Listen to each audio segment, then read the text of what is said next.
Hello, and it's Tuesday, November 27th, and it's just the week after Thanksgiving.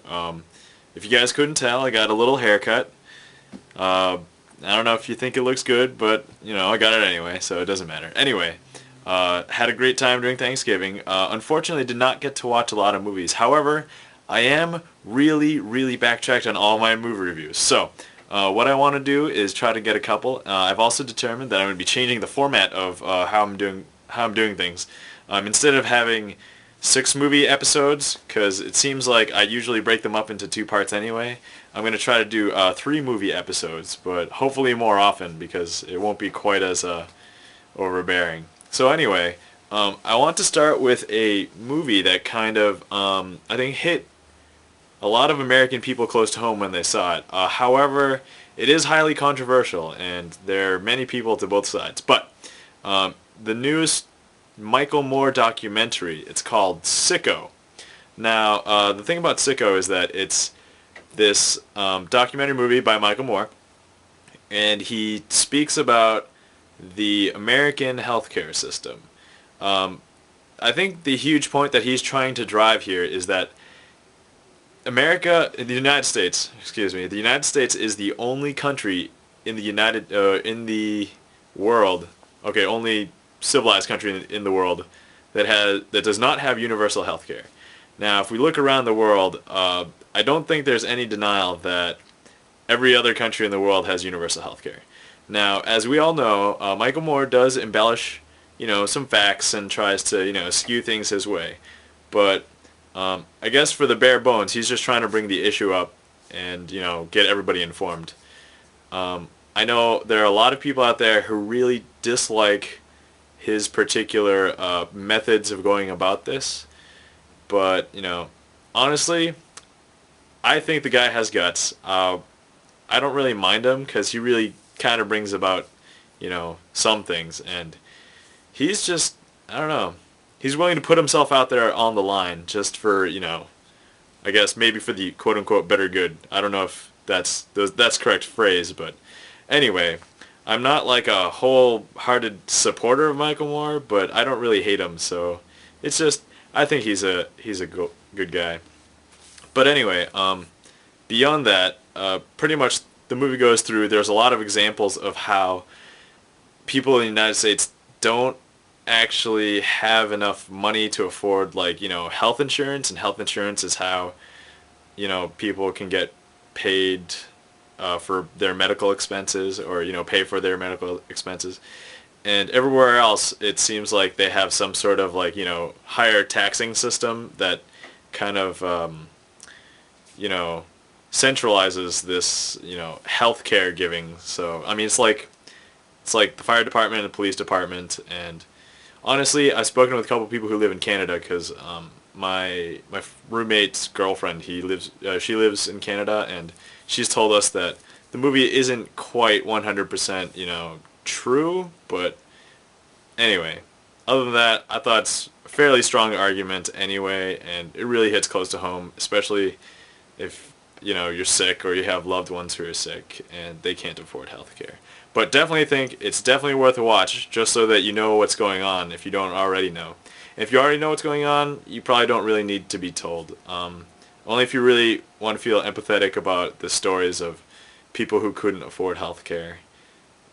Basically, there's this one story that I definitely can't forget, but the difference between losing some fingers here and losing some fingers here is like over $20,000 if you want to get them replaced. But anyway, watch the movie. I think it's one of the compulsory watches if you're into, politics or interested in, healthcare, or just want to know a little bit more. Obviously, go and do some research afterwards, but other than that, definitely worth a watch. Anyway, so while we're on this documentary thing, I also wanted to mention there's this movie called Paperclips. Now, I'd watched this like months and months ago, but I definitely haven't forgotten what it's about. It's about this school district. I forgot what the name of the school district was, but it's basically about this middle school district who ends up learning about, the time of, what was it called? Anyway, the time of the Nazis, and when the Nazis killed 6 million Jews, and pretty much every student in that classroom, not every student, but they kind of exaggerated, but I'm assuming somebody eventually spoke up and asked, I don't know how much 6 million is, because they've never seen 6 million of anything.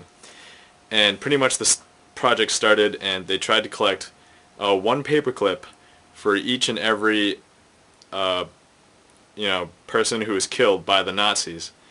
And pretty much the school district sent out letters to, family members and celebrities and other people, and basically the project didn't get picked up for a while. Like, it started in 1998, but then the movie itself wasn't made until 2000. No, the movie wasn't released until 2004. So at some point in between there, it picked up because some of the press got their hands on it, and I guess after that it exploded. And of course they were able to get their 6 million. They actually got well over, I think they got like 30 million paperclips.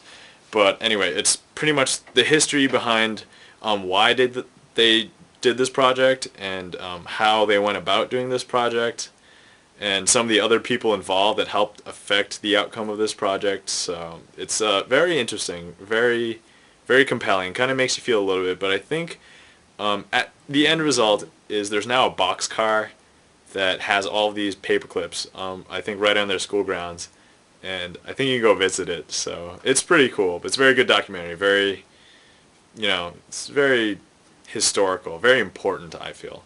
So paper clips, definitely give us a thumbs up, have to watch it. Also has that little piece of humanity in it too. So, paper clips. Also, I wanted to take this time to go over kind of a newer movie I watched, and only because I'm thinking I broke other movies into chunks of 3, and this one didn't fit anywhere, so let's do this one. This movie is actually called In the Land of Women. In the Land of Women is this offbeat kind of drama movie. It stars Adam Brody, also has Meg Ryan. But pretty much it's about Adam Brody's character. He's a guy, kind of down in life, and he wants to kind of, refresh himself. So he kind of moves away, not necessarily permanently, because he does kind of plan to go back later. But just moving away and trying to, get his writing together, because he's a writer. He writes, currently he has this job to write, softcore porn stories, and I'm just like, whoa, that's way too much information, but honestly, I don't think that built any extra character at all, but let's just say that, alright, there's a cell phone in here, it's been ringing all day, and it's been bothering me, so just have to say, ignore it, please excuse me.